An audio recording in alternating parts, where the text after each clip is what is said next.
Imagine कीजिए, एक robot किसी दूसरे प्लैनेट पर उतरा।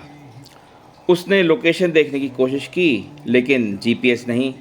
अब गूगल मैप्स नहीं, कोई फेमिलियर रोड नहीं, कोई इंसान सामने खड़ा होकर डायरेक्शन देने वाला नहीं, तो रोबोट अपना रास्ता कैसे ढूंढेगा? इंटरेस्टिंग बात है ये सिर्फ साइंस फिक्शन वाला सवाल नहीं है। इंडिया के स्टूडेंट्स इसी तरह की टेक्नोलॉजी पर काम कर चुके हैं। इसरो का रोबोटिक्स चैलेंज 2026 IROC-U स्टूडेंट्स को फ्यूचर प्लानिटरी एक्सप्लोरेशन जैसे इंजीनियरिंग प्रॉब्लम सॉल्व करने के लिए बनाया गया। इस साल चैलेंज का नाम था एसेंड। टीम्स को एक फुली ऑटोनमस UAV और बेस स्टेशन बनाना था। ऐसा सिस्टम जो जीपीएस डिनाइड एनवायरनमेंट में सर्वे करे, नेविगेट करे, फीचर्स आइडेंटिफाई करे, अपने आप लैंड करे, डेटा ट्रांसफ़र करे और चार्जिंग तक मैनेज कर सके। करीब 590 टीम्स ने रजिस्टर किया और फाइनल फील्ड राउंड तक पहुंची सिर्फ 20 टीम्स, 20। अब ज़रा सोचिए इसका मतलब क्या है। अर्थ पर हमें रास्ता चाहिए तो फ़ोन निकाला, जीपीएस खोला, काम आसान। लेकिन प्लानिटरी एक्सप्लोरेशन में अर्थ जैसी नेविगेशन इंफ्रास्ट्रक्चर हमेशा अवेलेबल नहीं होगी। मशीन को अपने आसपास की दुनिया देखनी होगी, समझनी होगी, फिर डिसाइड करना होगा मैं कहाँ हूँ, किधर जाना है, ऑब्स्टेकल्स क्या हैं, सेफ लैंडिंग कहाँ है।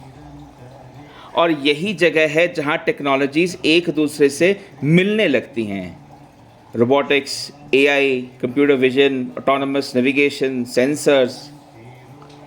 एक अकेली टेक्नोलॉजी फ्यूचर नहीं बनाती, टेक्नोलॉजीज़ का कॉम्बिनेशन फ्यूचर बनाता है। और सबसे फैसिनेटिंग बात, ये सिर्फ साइंटिस्ट्स की बंद लेबॉर्ट्री में नहीं हो रहा, स्टूडेंट्स इसमें हिस्सा ले रहे हैं। इसरो के मुताबिक फाइनलिस्ट्स ने महीनों प्रोटोटाइप्स बनाए, डिज़ाइन बदले, सिस्टम्स फेल हुए, ड्रोन्स क्रैश हुए, फिर डिज़ाइन किया एंड इवेंचुअली ऑटोनमस सिस्टम्स तैयार किए।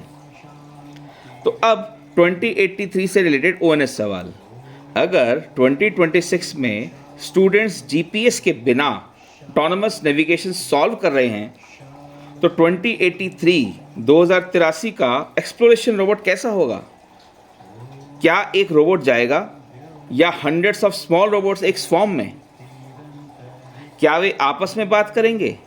एक रोबोट कोई डेंजर देखे और बाकी सभी उसी सेकंड अपना रास्ता बदल दें? क्या वे खुद डिसाइड करेंगे कि कहाँ सैंपल लेना है, कहाँ एनर्जी बचानी है, कहाँ वापस लौटना है? आज का एक्सपेरिमेंट छोटा दिख सकता है, लेकिन फ्यूचर टेक्नोलॉजी अक्सर ऐसे ही शुरू होती है, एक डिफ़िकल्ट प्रॉब्लम से और एक सवाल से। अगर एग्जिस्टिंग सिस्टम अवेलेबल ना हो तो हम नया रास्ता कैसे बनाएं? 23 अगस्त को इंडिया नेशनल स्पेस डे मनाता है, चंद्रयान 3 की हिस्टोरिक लैंडिंग को याद करने के लिए। लेकिन शायद स्पेस डे सिर्फ पास्ट अचीवमेंट सेलिब्रेट करने का दिन नहीं होना चाहिए, यह एक फ्यूचर भी हो सकता है। अगली बड़ी डिस्कवरी क्या होगी?